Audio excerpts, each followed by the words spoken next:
আমার চ্যানেলে তোমাদের সকলকে স্বাগত।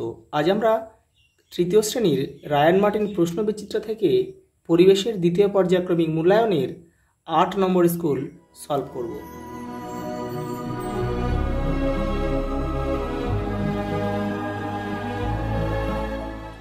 দেখো, ৮ নম্বর স্কুল মহারানী কাশীশ্বরী বালিকা প্রাথমিক বিদ্যালয়। প্রথম প্রশ্ন, খেলোয়াড়দের পোশাককে জার্সি বলা হয়। মানচিত্রের উপরের দিকটি হলো উত্তর দিক। বর্তমানে পশ্চিমবঙ্গের জেলার সংখ্যা 23টি। একজন রাজমিস্ত্রি ইট গাঁথেন কর্নিক হাতে নিয়ে। আবল তাবল লিখেছেন সুকুমার রায়। পাঠ হলো গাছের আঁশ। কলকাতার সব পোস্ট অফিসের নম্বর 700 দিয়ে শুরু। সিনথেটিক উল পাওয়া যায় খনিজ তেল থেকে।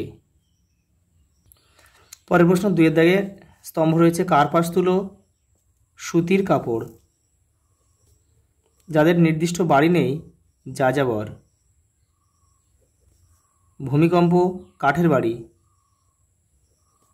গাছের ছাল মানুষের প্রথম পোশাক।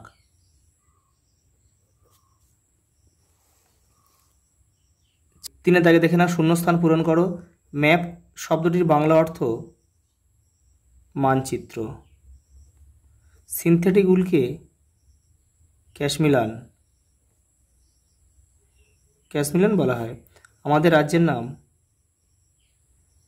পশ্চিমবঙ্গ। আগেরকার দিনে মানুষেরা তাঁবু তৈরি করত পশুর চামড়া দিয়ে। শন গাছের আঁশ খুব শক্ত হয়। পিনকোড আসলে পোস্ট অফিসের নম্বর।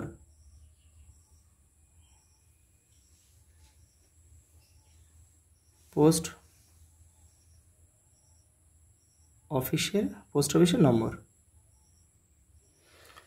4 দাগের ঠিক বাক্যের পাশে টিক চিহ্ন দাও, ভুল বাক্যের পাশে কাটা চিহ্ন দাও বা ক্রস চিহ্ন দাও। শীতের সময় সুতির শাড়ি পরা ভালো, এটা ভুল। শীতের সময় পশমে উলের পোশাক বা পশমের পোশাক পরা হয়। বর্ষাকালে আমরা বর্ষাতি বা রেনকোট ব্যবহার করি, এটা ঠিক। পাকা বাড়ি তৈরিতে যোগানদার লাগে না, এটা ভুল, যোগানদার লাগে। কাঠের কাজে বাঁটালি ব্যবহার করা হয়, ঠিক। বাড়ির সবাইকে নিয়ে তৈরি হয় সমাজ, এটা ভুল, এটা হচ্ছে পরিবার। একরকম ঘাস বুনে বুনে মাদুর তৈরি হয়, ঠিক। পূর্ণ বাক্যে উত্তর দাও। 5টা পশ্চিমবঙ্গের 2টি জেলার নাম লেখো। কলকাতা, হাওড়া। রাজমিস্ত্রিরা ওলন দড়ি কেন ব্যবহার করে? গাঁথুনি সমান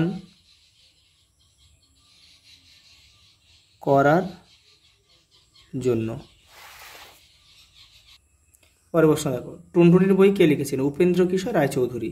সত্যজিৎ রায়ের বাবা ও মায়ের নাম লেখো। বাবার নাম সুকুমার রায় আর মায়ের নাম সুপ্রভা দেবী। পরেরটা দেখো, অ্যাপ্রন কি? বাবার ভাইয়ের ছেলেকে কি বলে? অ্যাপ্রন হচ্ছে, প্রথম প্রশ্ন দেখো না, অ্যাপ্রন হচ্ছে ডাক্তারদের পোশাককে অ্যাপ্রন বলে। বাবার ভাইয়ের ছেলেকে বলে ভাইপো। গুহায় বসবাসের শান্তি ছিল না কেন? কারণ কিছুদিন পরে সেখানে খাবার ফুরিয়ে যেত। লুপ্ত জীবিকা কাকে বলে?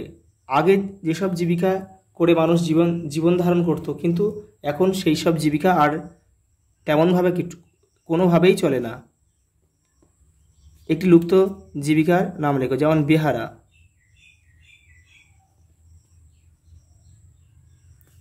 আজ এই পর্যন্ত, দেখা হবে পরের ভিডিওতে।